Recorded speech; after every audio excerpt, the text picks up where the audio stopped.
Our studio lot's 45 acres. It is, I believe, the only studio lot in the industry today that has a heritage going back to the founding fathers of the company. And it's the only studio lot that I know of that has had continuity in the ownership of the property all the way back to its beginnings. I don't know what it's like now, but there was something quite incredible about going to work on Mickey Mouse Way and down Donald Duck Drive. That was, hometown USA back there, and then a little street with a lot of houses, and doubled as a lot of villages through Disney pictures. And most of them, if they weren't done in the back, they were done in the studio. That was the nice part about working for Disney.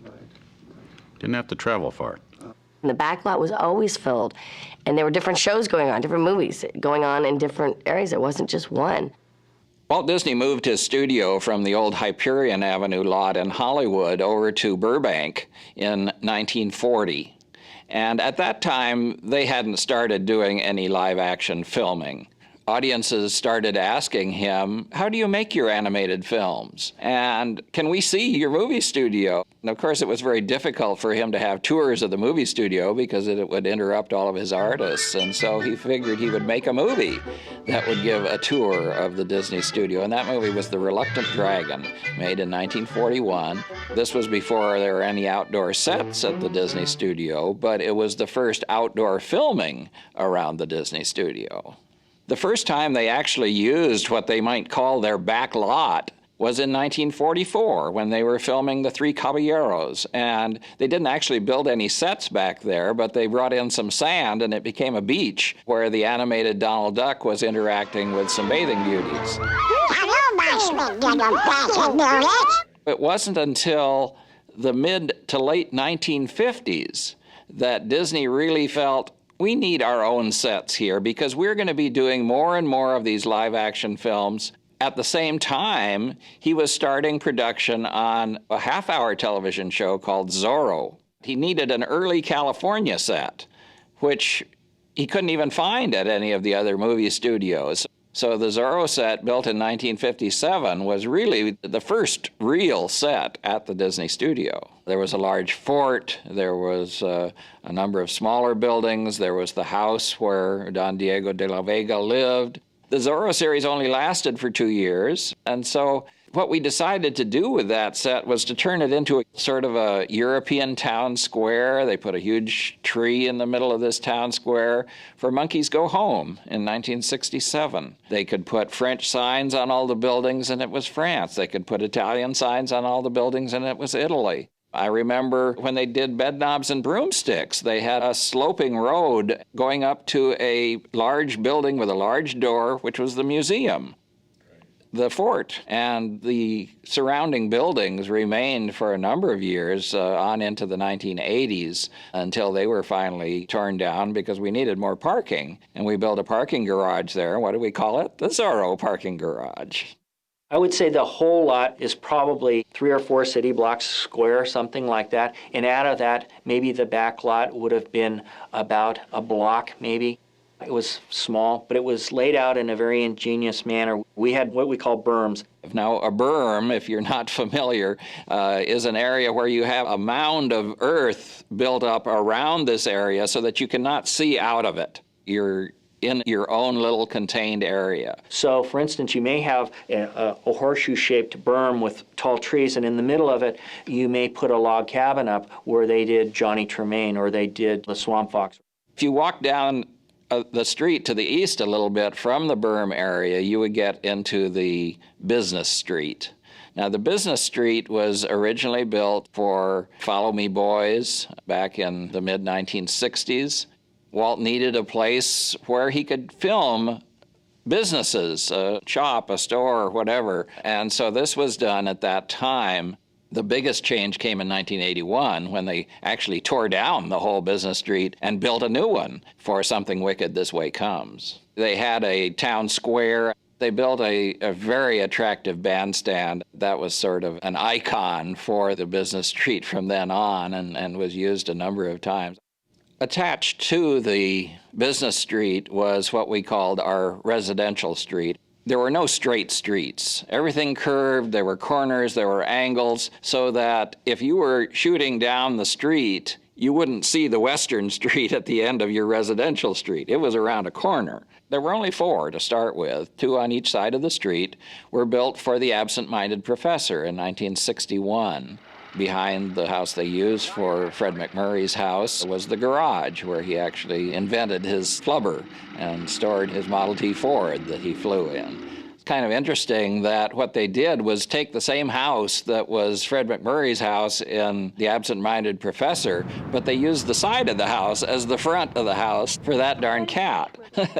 And for that film, they built another house next door where the nosy neighbor, Elsa Lanchester, lived. One of the big uses of this berm area just outside the residential area was Darby O'Gill and the Little People, because they actually built an Irish town there.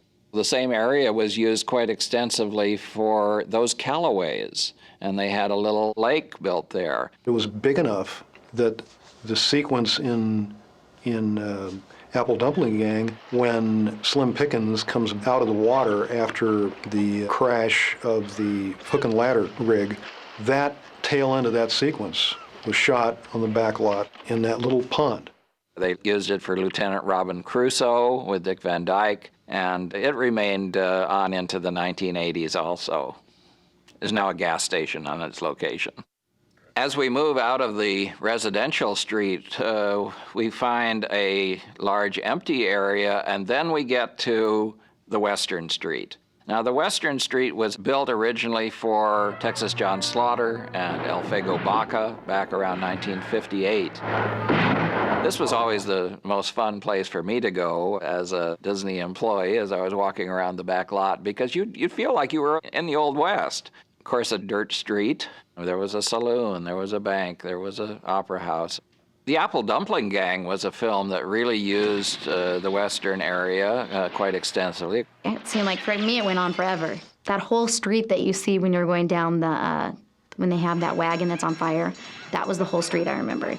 The set was where they had set up everything, and everything else was pretty much just vacant, like a ghost town, and so you could just ride your bike and cruise around. Almost all of the sets on the back lot were simply fronts. There was no interior to these sets. It wasn't always Westerns that were filmed on the Western Street. Sometimes it would just be an old-fashioned town, as in Toby Tyler. The circus parade went down the Western Street in Toby Tyler. The Western Street at Disney had, although it's not a huge street, it had so many good angles and good places that you could still film and not see something that was either boring or not allowable because it wasn't in the right time era. Just outside of the Western Street area was where Pete's Dragon was filmed. They actually built the town of Passamaquoddy there. The thing that impressed me so much is this huge lagoon that they built. That became part of the town of Passamaquoddy, which was a Maine seaport town. It was kind of amazing that we could do a Maine seaport in Burbank, California. The last time I was there were a series of large office trailers where the backlot used to be. That Western Street was gone. It's entirely different. Every inch of real estate in the studio now has got some kind of building with some type of office in it. As the years went by, there was more and more need for buildings on the Disney studio, and there was less and less need for backlot filming. Studio lots are never a fixed environment. They ebb and flow, they change. And the Walt Disney Company, as most people know, in the 80s went through enormous growth. In the late 80s, we finally tore down the Western Street and built in its location a large property warehouse where we store all of our props. The residential area was finally torn out in 1991 so that we could build 2 more sound stages in that area.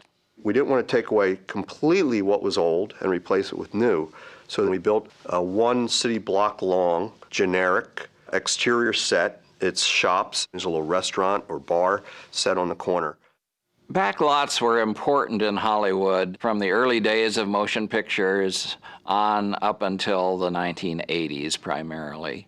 The whole hustle and bustle of filmmaking at the Disney studio was exciting in those days, and It's just not the same anymore without the back lot.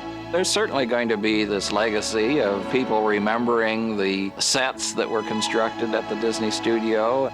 It's always fun for film buffs to notice a particular building. Oh, that building I remember seeing in The Love Bug, or that building I remember seeing in The Apple Dumpling Gang.